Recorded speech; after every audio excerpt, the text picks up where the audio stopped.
Todos acharam?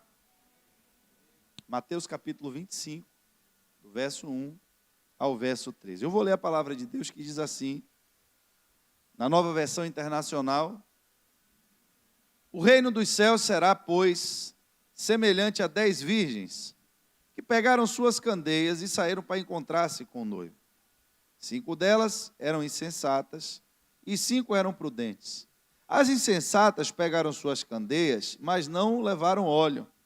As prudentes, porém, levaram óleo em vasilhas, junto com as suas candeias. O noivo demorou a chegar, e todas ficaram com sono e adormeceram. À meia-noite ouviu-se um grito: o noivo se aproxima, saiam para encontrá-lo. Então todas as virgens acordaram e prepararam suas candeias. As insensatas disseram às prudentes: dê-nos um pouco do seu óleo, pois as nossas candeias estão se apagando. E elas responderam: não, pois pode ser que não haja suficiente para nós e para vocês. Vão comprar óleo para vocês. E saindo elas para comprar o óleo, chegou o noivo. E as virgens que estavam preparadas entraram com ele para o banquete nupcial. E a porta foi fechada. E mais tarde também vieram também as outras e disseram: Senhor, Senhor, abra a porta para nós. Mas ele respondeu: a verdade é que não as conheço, portanto vigiem, porque vocês não sabem o dia. Deus, estamos aqui na tua casa, pedimos, meu Pai, que o Senhor nos revele a tua palavra por intermédio do teu Espírito Santo. Que o Senhor traga, meu Deus, um despertamento à tua casa, para que as pessoas que aqui entram creiam que existe um Espírito vivo que se manifesta nesse lugar. Que nós não estamos aqui, Senhor, para cumprir apenas rituais ou para participar de reuniões, mas estamos aqui porque cremos em um culto em que há um Deus presente e que há um Deus que se move aqui nesse meio em forma de Espírito, porque assim Ele nos disse que estaria.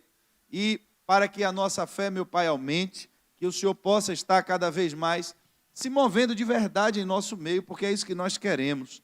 Que o Senhor possa estar curando, salvando, libertando, quebrando prisões nesse lugar, porque essa casa, meu Deus, é dedicada ao culto ao Senhor.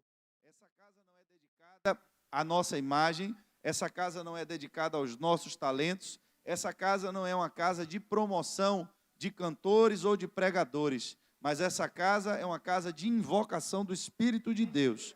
É uma casa de culto ao Deus vivo, poderoso, e que nós somos servos. E assim, Senhor, toma a direção do que vai ser feito aqui, porque precisamos disso em nome de Jesus. Queridos, quando nós entramos na leitura dessa parábola, eu queria começar destacando para você que a organização desse evangelho de Mateus trouxe essa parábola das 10 virgens exatamente em um momento posterior, quando os discípulos perguntam a Jesus a respeito do final dos tempos.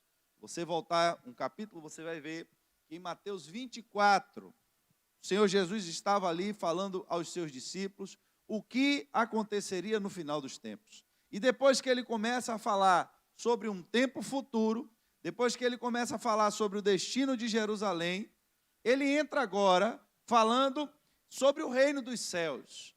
Mas eu percebo e observo que há uma conexão entre essa frase do reino dos céus e essa analogia, essa parábola que Jesus fez, com também o fim dos tempos.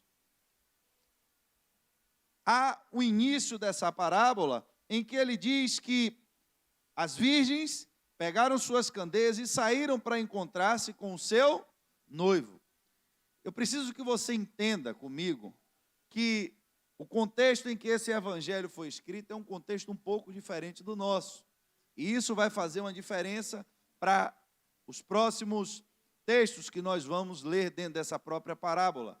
Porque na nossa cultura, o noivo, quando tem um casamento, ele é o primeiro a entrar. E fica aqui no altar parado, esperando o resto do cortejo. E entram-se crianças, entram floristas e dançarinos, e gente com Bíblia, e lá vai mais gente, e padrinho, e madrinhas, e irmãos, irmãs, é um bocado de gente que entra. e depois que todo mundo entra, aí chega a noiva, atrasada.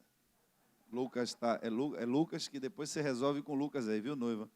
Irmãos, entenda, o casamento judaico, a tradição judaica, ela era um pouco diferente. Porque lá a figura principal do casamento não era a noiva, mas era o noivo. Basicamente, eu não estou aqui querendo jamais dar uma aula de cultura judaica para vocês, até porque não tenho licenciatura para isso, não tenho estudo para poder afirmar nada para vocês aqui de forma categórica. Então, eu vou lhe falar de uma forma simples, de uma forma usual, de uma forma, de uma linguagem costumeira, algo muito resumido, mas que é o que você precisa para entender isso aqui. Basicamente, como é que funcionava o casamento? Lá, o noivo escolhia a sua noiva. Ele escolhia a noiva. E ele perguntava ao pai da noiva quanto é que o pai da noiva precisava para aprontar a sua noiva, para que ela fosse entregue a ele, bonita, cheirosa, arrumada, no dia do seu casamento.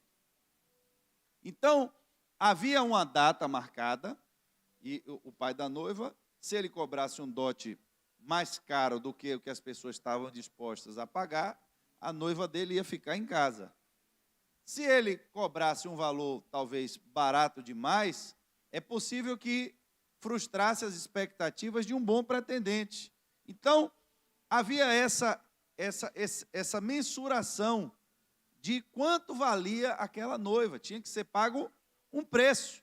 Mas observe, preste atenção, depois que o noivo pagava o preço, ele não recebia a noiva imediatamente. Ele dava o dote, pagava o dote, mas tinha que esperar agora aprontar a noiva. Observe como começa a parábola. A parábola começa contando a história de 10 virgens que agora já estavam prontas, pegaram suas candeias e saíram para encontrar com o noivo. Na data e no dia, na hora marcada, foram encontrar o seu noivo. O que é que nós podemos entender de analogia disso aqui? O que é que Jesus estava falando? O que é que ele queria dizer? Pelas entrelinhas do que ele disse, porque essa é exatamente a ideia da parábola, que se fosse para falar diretamente, não seria uma parábola. Então Jesus não estava contando uma história realmente de 10 noivas que saíram, não era isso. Ele estava querendo explicar a gente algo relacionado ao reino dos céus. Então, quem são essas noivas? Aqui a gente pode entender que são partes da sua igreja, que são membros da sua igreja. A igreja do Cordeiro, ela é uma só igreja aos olhos de Deus. Mas a própria Bíblia vai nos dizer que esse corpo, ele é feito de vários membros. E o próprio Espírito de Deus, o próprio Espírito do Senhor Jesus, quando ele se manifesta a João, ele não manda uma carta para a sua noiva. Ele manda uma carta para cada igreja. Porque ele entende que a preparação do corpo exige também a preparação das partes desse corpo. Assim como a noiva vai se casar, ela vai arrumar todas as partes do seu corpo. Ela vai cortar o cabelo, ela vai passar uma maquiagem, vai arrumar cada parte do corpo. É assim que funciona. Só que aqui Jesus está querendo mostrar, observe, que ele já tinha pago, ou ele iria pagar, mas aqui ele fala em um tempo futuro, então já seria o tempo em que ele já havia pago o preço pela sua noiva. E a sua noiva estava agora em preparação para encontrar com ele. Ela já estava vestida, ela já estava com a sua candeia na mão e ia buscar agora o encontro com o seu noivo. Eu vou pular aqui essa distinção que a parábola fez entre prudente e imprudente, porque eu quero lhe mostrar o que vem depois. E aqui é onde entra a visão profética que Deus me deu sobre essa palavra para se aplicar a essa igreja no dia de hoje. Preste atenção, porque aqui entra, aqui começa. Ele vai dizer o seguinte: o noivo demorou a chegar e todas ficaram com sono e adormeceram. Se eu estou lhe dizendo que Jesus estava falando sobre um tempo da sua igreja, a igreja, ela está pronta, ela vai agora ter um percurso até se encontrar com o seu noivo. É a história da igreja sobre a terra, desde que ela foi comprada, desde que o preço por ela foi pago, até que ela se encontre com o seu noivo, tem agora um percurso até isso. Só que a Bíblia vai dizer que o problema aqui não foi da noiva, é por isso que eu pulei a questão da divisão que ele fez anteriormente, para antecipar o problema que vem depois, mas ele disse aqui que o noivo foi quem demorou. Ele não atribui culpa nenhuma aqui nesse problema específico à noiva. Só que ele vai dizer que todas dormiram. Então, por que eu estou pulando essa parte aqui propositalmente? Porque eu quero lhe dizer que, independente de ser prudente, de ser imprudente, tem um tempo, tem tempos e tem coisas que vêm sobre a igreja de Deus na face da terra que elas vão assolar todo mundo. Seja você um crente fiel, seja você um crente devoto, ou seja você um crente meia boca, um crente que só está com o corpo na igreja, mas a sua mente está fora daqui. Mas não importa, tem tempos, eu estou te falando de tempos. Tem tempos que a igreja é a igreja de Cristo. Não é um problema isolado de um crente, não é um problema isolado de um grupo de pessoas, não. É um problema que ele não depende, inclusive, da igreja. Não depende da igreja. Mas aqui se fala em um tempo de sonolência. Aqui se fala de um tempo de falta de percepção da realidade, porque o que determina você está dormindo ou você está acordado não é estar vivo ou morto. Tanto quem está dormindo como quem está acordado está vivo, está respirando, está com o coração batendo. O que muda é a capacidade dos seus sentidos de perceber a realidade. Porque você ouve dormindo. E se o barulho for alto demais, ou se o barulho for de algo que a sua mente identifique que você está correndo um risco, a sua mente lhe acorda. Você está dormindo, mas você acorda. Porque os seus ouvidos, eles não estão 100% parados. Agora, o estágio de percepção, ele é drasticamente reduzido. Aí Cristo está dizendo, vai ter um tempo sobre a face da terra, sobre a minha igreja, que independente de serem igrejas pentecostais, serem igrejas fiéis, serem igrejas prudentes, serem igrejas insensatas, não tem nada a ver com a igreja. O problema é a administração do tempo, porque a preparação, a expectativa, os sonhos, ou qualquer sentimento de ansiedade, ou tudo que você quiser pensar a respeito disso, não foi suficiente para perseverar de forma firme e alerta, 100% alerta, até a volta do noivo. Então a igreja vai chegar em um tempo que, pelo fato do noivo ter demorado, ela vai entrar nesse estágio de sonolência. Eu não estou falando de morte, estou falando de sonolência. E aí, observem, hoje nós estamos no ano de 2020. E essa tem sido uma verdade. Você conversa com muitas pessoas, e as pessoas lhe perguntam, esse negócio de Jesus já tem quantos anos isso? Quanto tempo esse povo dizendo que Jesus vai voltar? Está vendo que esse negócio é furada, rapaz?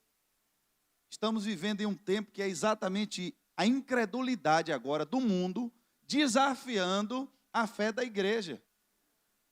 Preste atenção nisso, porque eu estou lhe passando aqui uma revelação da parte de Deus. Você vai ver onde vai parar isso aqui. Você vai entender o que é que eu quero lhe dizer com isso aqui. Você vai entender. Mas você precisa estar atento ao que eu estou lhe dizendo. Não perca a sua atenção, não perca. Porque é sério isso aqui. O mundo está desafiando a igreja. Cadê a sua fé? Aonde é que está? Eu vi, olha, no período de pandemia, eu vi postagens na internet. Aonde estão agora aqueles pastores que estavam pregando cura? Todo mundo aqui deve ter visto isso. Estou vendo só todo mundo aqui acenando porque foi. Foi uma verdade. Cadê os pastores que estavam aí tomando? Falaram assim, eu não estou aqui concordando com isso jamais. Eu estou trazendo o que eu vi. E se você viu também, você sabe do que eu estou falando. Cadê os pastores que estavam cobrando dinheiro do povo, falando de cura agora, que fecharam suas igrejas? Eu não estou falando aqui a respeito de... Esqueça isso, eu só estou lhe mostrando o desafio que o mundo lança para dentro da igreja. Se você abre a igreja, você é responsável. Você é maluco, você quer matar todo mundo. Mas se você fecha a igreja, eles perguntam, cadê sua fé? É assim, é um constante desafio. E um dos maiores desafios que eles estão lhe perguntando e me perguntando é onde está o seu Deus. E eu já me recusei há algum tempo já aqui, eu já manifestei isso de todas as formas, que eu me recuso a estar dentro de uma igreja em que você não veja sinais da presença do Deus da igreja. Eu não quero isso para mim. Não quero, não aceito isso. Ah, esse pastor é... Não, irmão, não, é porque não dá. Se for para a gente viver na incredulidade... Irmão, se Deus não existe, a Bíblia manda então bote para quebrar e vá curtir o mundo. Porque não adianta você estar se enganando dentro da igreja. Ou Deus existe e você vai obedecer a Ele, porque se você crê que Deus existe, você vai crer também no inferno. Porque não tem como eu crer em Deus sem não acreditar no juízo. Eu não tenho como acreditar em Jesus e não acreditar na condenação eterna. Por quê? Porque é pressuposto de acreditar em Jesus que Ele morreu para me salvar. Me salvar de quê? Se eu não acredito que estou perdido. Não dá, não dá. Mas aí vamos transformando a igreja, vamos acomodando a igreja e vamos entrando em um estado de sonolência, preste atenção.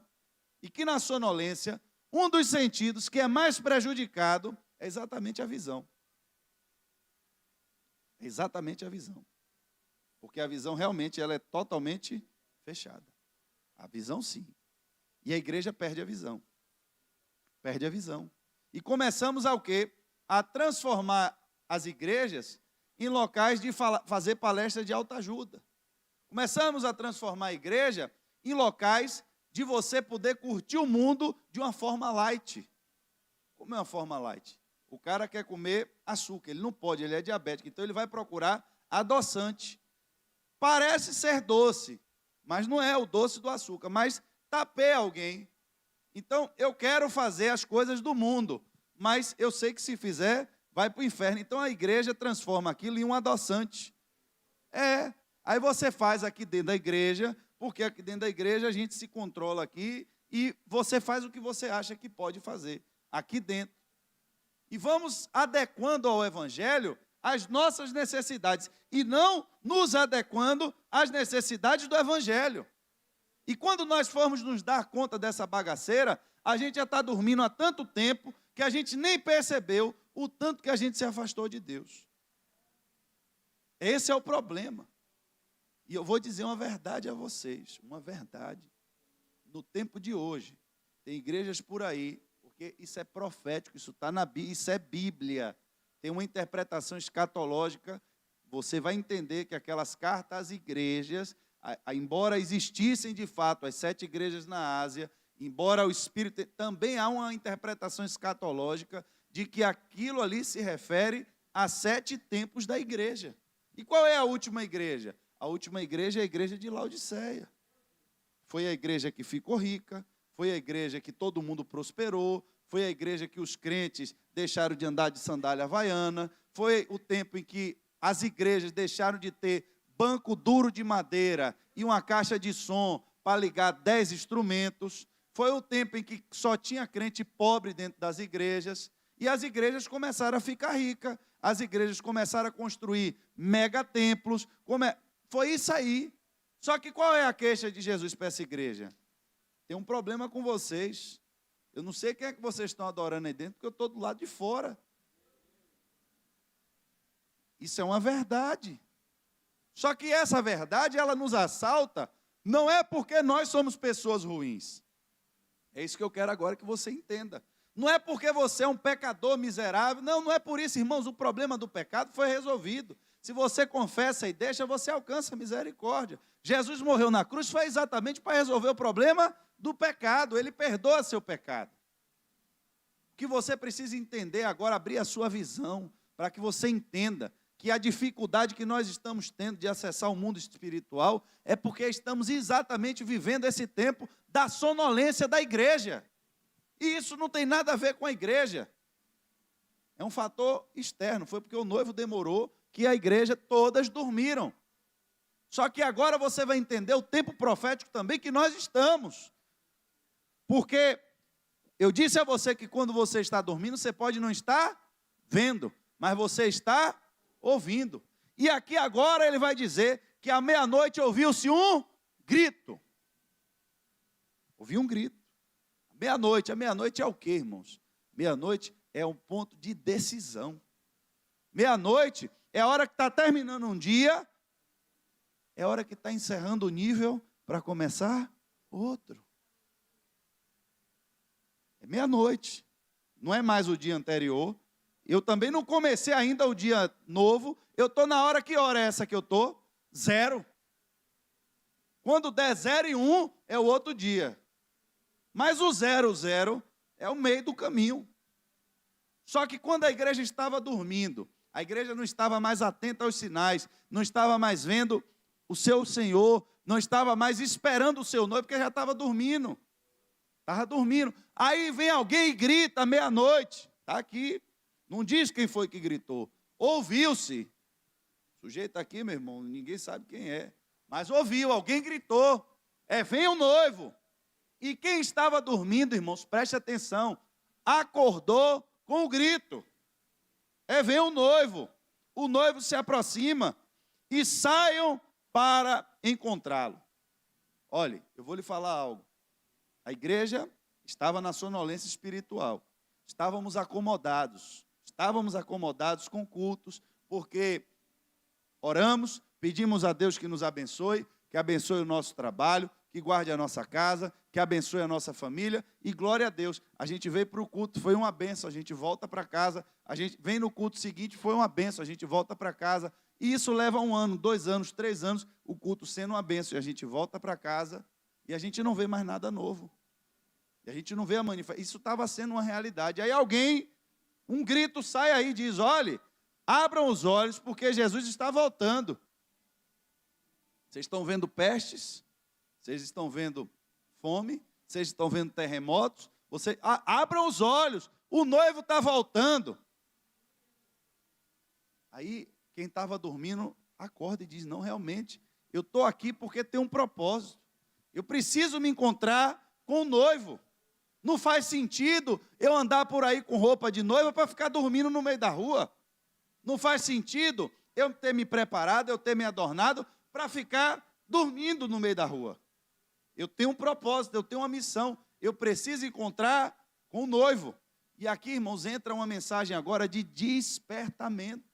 Deus está despertando a sua igreja. O Espírito de Deus está despertando a igreja e dizendo, olha, Jesus está voltando, vocês já estão na última hora, vocês já estão em um momento de transição, a qualquer hora Jesus vai voltar e vocês precisam estar preparados para se encontrar com Ele.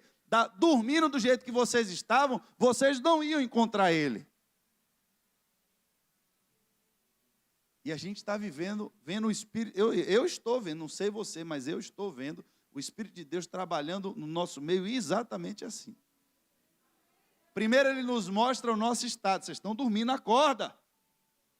E depois ele vem e diz, olha, você precisa se preparar, precisa se despertar. E a gente vai agora buscar o noivo, a gente vai encontrar o noivo. Só que eu tenho uma notícia que não é tão boa para lhe dar agora, é agora que entra. Irmãos, você recobrar o propósito, você ser despertado, não significa que você vai encontrar o noivo. É aqui que entra o problema agora. Porque apenas receber a mensagem de que um avivamento está por vir, apenas receber uma mensagem de que o Espírito de Deus está falando na sua igreja, não é o suficiente. Porque agora vai fazer diferença o que estava lá atrás. É agora. Porque na hora de se encontrar com o noivo, agora você precisa ter algo para manter a sua chama acesa. Você precisa estar com a sua lâmpada acesa. E a Bíblia vai dizer que não dá para Lucas transferir um pouco da fé dele para mim, da unção dele para mim, para que eu encontre também o noivo junto com ele. Não dá. Não dá para você pensar, eu estou na minha igreja, eu sei que lá os irmãos estão acordando de madrugada para orar, estão fazendo campanha, eu sei que eles estão buscando, então eu vou ficar tranquilo aqui, dormindo, porque na hora que Jesus chamar a igreja, meu nome está na lista do hall de membros e vão me chamar também. Não, irmãos. Não é assim que funciona no reino de Deus. A unção é individual. Você precisa ter o seu relacionamento individual com Deus. Mas não espere o avivamento chegar. Não espere o despertamento chegar para você tomar providência. Não espere o Espírito de Deus lhe acordar e lhe dizer, ó, Jesus está aí. É agora o derramar do Espírito dos últimos dias, para lá você pensar que vai mudar, porque não vai. Você vai ver o avivamento chegar, você vai ver o grito chegar, você vai ver a unção dos últimos dias, dos últimos minutos, dos últimos tempos, da igreja descer sobre a terra, e vão lhe procurar nesse meio e você não vai estar. E onde é que você vai estar? Você vai ter saído do meio para ir resolver problemas do passado que você não resolveu. Coisas que você deixou pendente lá atrás. E não são coisas difíceis de se fazer, porque pelo que a Bíblia mostra, era só sair e comprar um óleo. Possivelmente vendia óleo em todos os lugares. E aqui eu quero lhe mostrar algo que talvez você nunca tenha percebido.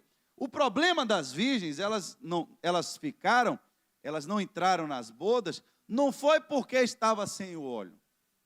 Foi porque elas não estavam no lugar. Preste atenção. Agora elas não estavam no lugar, aí sim, porque tiveram que sair para comprar o óleo. Mas o que é que faz a diferença? Toda a diferença. Toda a diferença. Porque quando você não se prepara, você não vai estar no lugar certo, na hora certa para ter um encontro com o Senhor. A preparação que você precisa ter é exatamente o que vai lhe dar forças, porque o noivo vem aí. Você tem azeite de sobra? Tenho. Então, na hora que ele chegar, eu vou estar no lugar que ele queria que eu estivesse. Mas se eu não tiver resolvido meus problemas, se eu não tiver sido um crente prudente, que fiz mais do que era a minha obrigação, porque se você vai encontrar com o noivo, você tem que levar azeite. Só que algumas delas levaram mais do que o que era necessário. Elas tinham reserva, elas tinham sobra. E o noivo vem aí, eu vou ficar aqui, eu não vou sair daqui.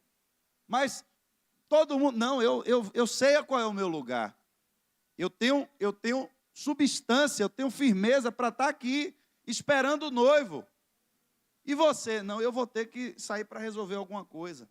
E nessa, irmãos, de sair para resolver alguma coisa, eu vou lhe falar aqui sobre uma advertência que está registrada no livro de Timóteo, que diz que no final dos tempos os homens seriam amantes de si mesmos.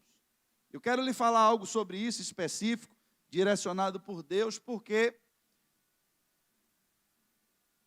no tempo antigo, as pessoas procuravam deuses para adorar. Elas pegavam um pedaço de pau, esculpia e dizia, aqui tem um Deus que é mais forte do que eu e ele vai me ajudar. Fundiam ouro, fundiam prata, para dizer, ali tem um ser espiritual que é mais forte do que eu e ele vai me ajudar. Era assim que a idolatria no tempo antigo funcionava. Mas hoje você não vê ninguém pegando pau mais para fazer Deus. Você não vê ninguém mais pegando ouro nem prata para fundir, para se ajoelhar diante disso. E onde é que essas pessoas estão hoje se ajoelhando? Diante do próprio espelho. As pessoas estão fazendo de si mesmas os seus deuses. Elas estão se curvando diante delas mesmas, fazendo seus próprios altares nas redes sociais. Irmãos, e buscando a adoração dos homens. Esse é um dos sintomas que eu estou abrindo os seus olhos para você enxergar, uma cegueira que está aí na frente de todo mundo e ninguém está vendo. Redes sociais, pode ser uma bênção? Pode. Pode ser um meio de você encontrar familiares que há muitos anos você não encontrava. Que bênção! Que bênção, quando inventaram aquele negócio de Orkut, você encontrou colega de escola que estudou com você há 15 anos, você encontrava uma tia sua que morava no Japão, rapaz, era um negócio, uma alegria você rever pessoas, e entrava, só que temos que ter cuidado, a Bíblia diz que a gente tem que administrar a nossa vida com sabedoria, e tem gente que tem feito de redes sociais palco para colocar a sua imagem para receber adoração. Irmãos, quem está buscando a própria adoração da sua própria imagem, não vai ter tempo para buscar as coisas que são de Deus. E na hora que disser o noivo vem, o despertamento chegou, essas pessoas vão olhar para elas mesmas e vão dizer, eu ainda não estou pronta para me encontrar com o noivo. Eu vou ter que resolver problemas. E é numa dessa de sair para resolver um problema que o noivo chega e você fica de fora. O avivamento vem, mas é o avivamento do fim. A palavra de despertamento já está aí. Deus já está dizendo, já estou mudando o nível da coisa, já não é mais igual. Vocês têm visto como o mundo está doido. Vocês estão vendo coisas que os pais de vocês não viram e que não tem registro na história de coisas com esses precedentes que aconteceram aí. E a igreja tem que estar preparada porque a gente não sabe o que está por vir pela frente. Eu tenho avisado isso a vocês constantemente. Não pensem que o inferno ele vai deixar os crentes de bobeira aí salvando os outros, porque não vai. Enquanto estava todo mundo, eu preguei isso aqui domingo, enquanto estava no cativeiro, 70 anos Deus largou o povo, o diabo deixou o povo se acabar por lá na escravidão, irmãos. Mas quando disse assim, só está faltando 3 anos para acabar o tempo que Deus deu de castigo. O inimigo levantou alguém para dar agora uma ordem para matar todo mundo.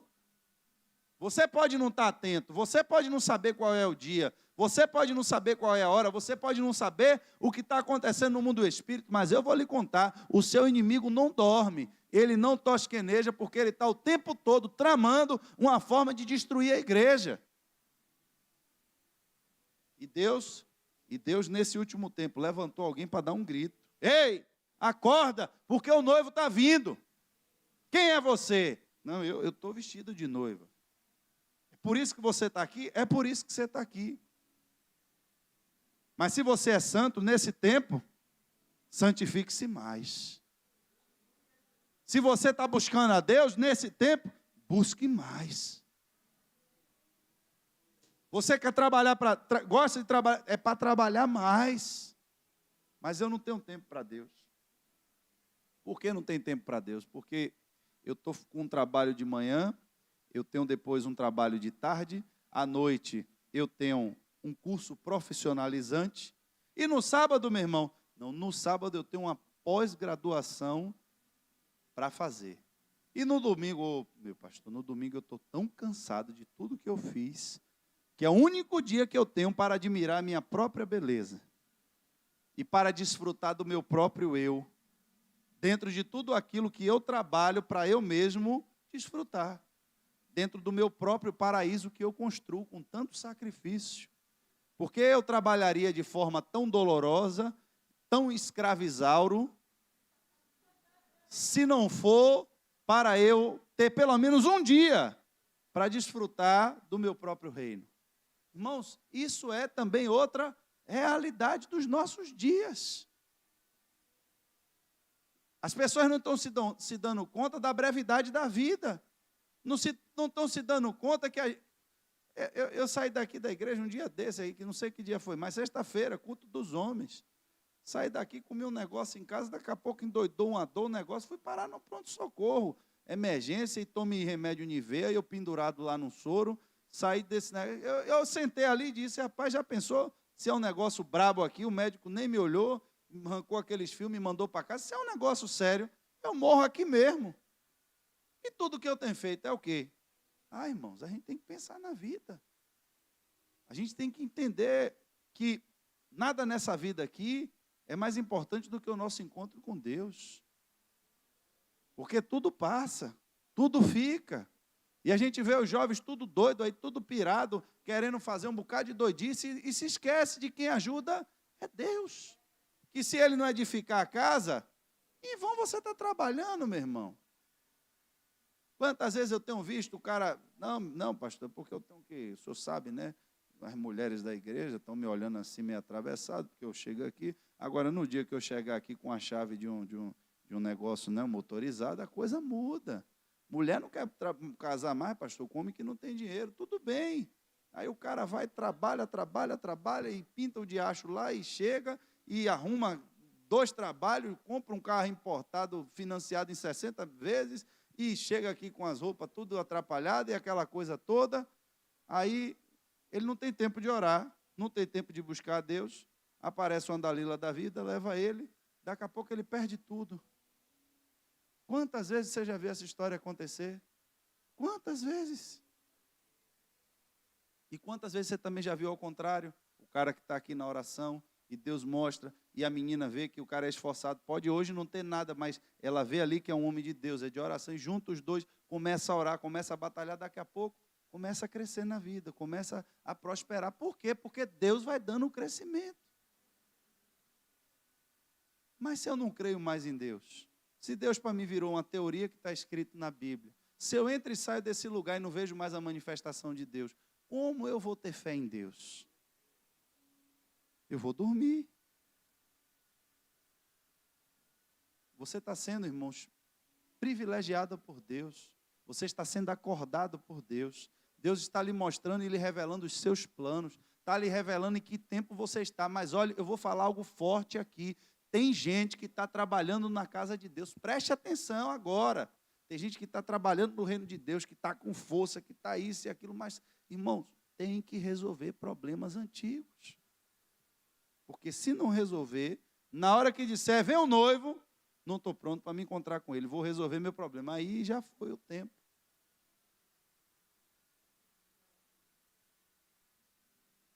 Nós não estamos aqui, irmãos, nesse lugar só para ouvir mensagens bonitas.